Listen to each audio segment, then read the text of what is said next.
Hello everyone. I'm speaking to you today because the session of St. Andrews, we've had a chance to meet and consider some changes in our approach to in-person worship. We met this past week on Tuesday, September 21st, and we considered a number of things. The fact that we have been able to gather safely for 5 weeks now, and we thank God for that, and for the fact that the public health situation seems to be stabilizing right now, if not slightly improving. So after much prayer and discussion, session has decided to make the following changes to how we're running in-person worship.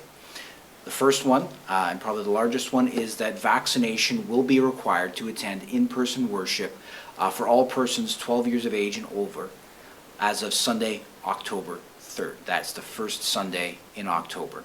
We'll be asking for proof of a second dose of a COVID vaccine the first time you come to worship on or after this date. And keep a record of everyone who is fully vaccinated. We're happy to assist anyone in getting a copy of their vaccination receipt. The second thing is that live vocal music will be reintroduced also on Sunday, October 3rd. This will be led by members of the St. Andrews Choir and Band. And number 3, communion will be reintroduced also on Sunday, October 3rd. And all going well will continue on a monthly basis. That's a quick summary of the changes that we're making, and just going to take a few more minutes to go a little bit more in depth as to what all this involves. So first, the vaccination requirement to attend in-person worship. A few things led us to this. With the province of Ontario has introduced its vaccine passport system as of September 22nd. The provincial vaccination rate is now approaching 80% of eligible people for both doses.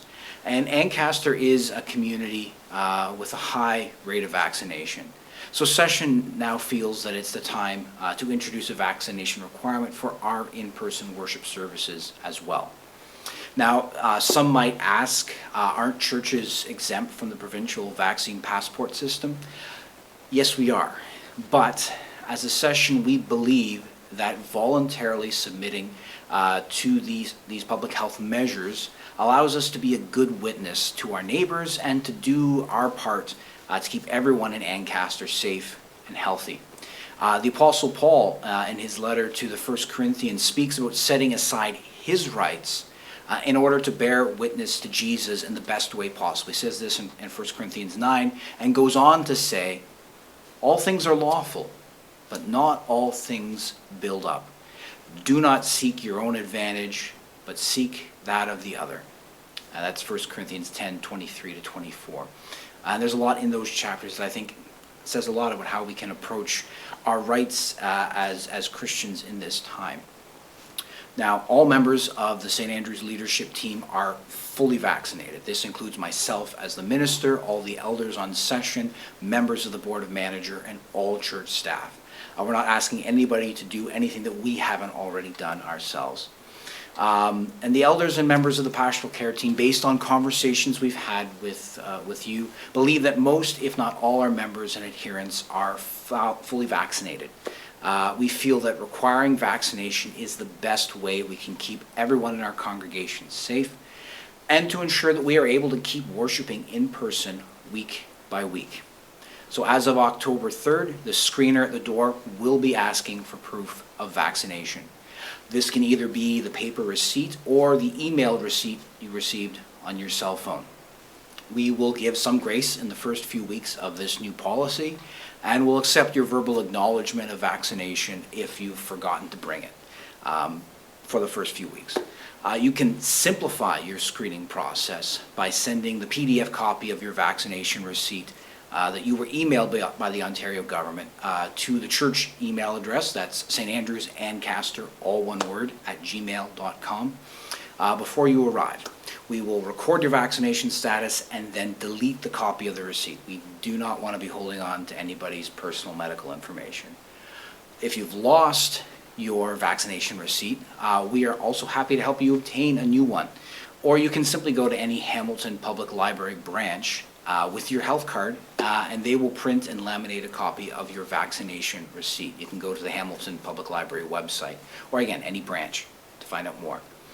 The second thing we're doing is bringing back live vocal music. Again, this is something we're excited about. We've worshiped 5 weeks with recorded music, which is still the sort of the gold standard, but with the coming introduction of the vaccine requirement, Session believes we can safely reintroduce live vocal music into our in-person service.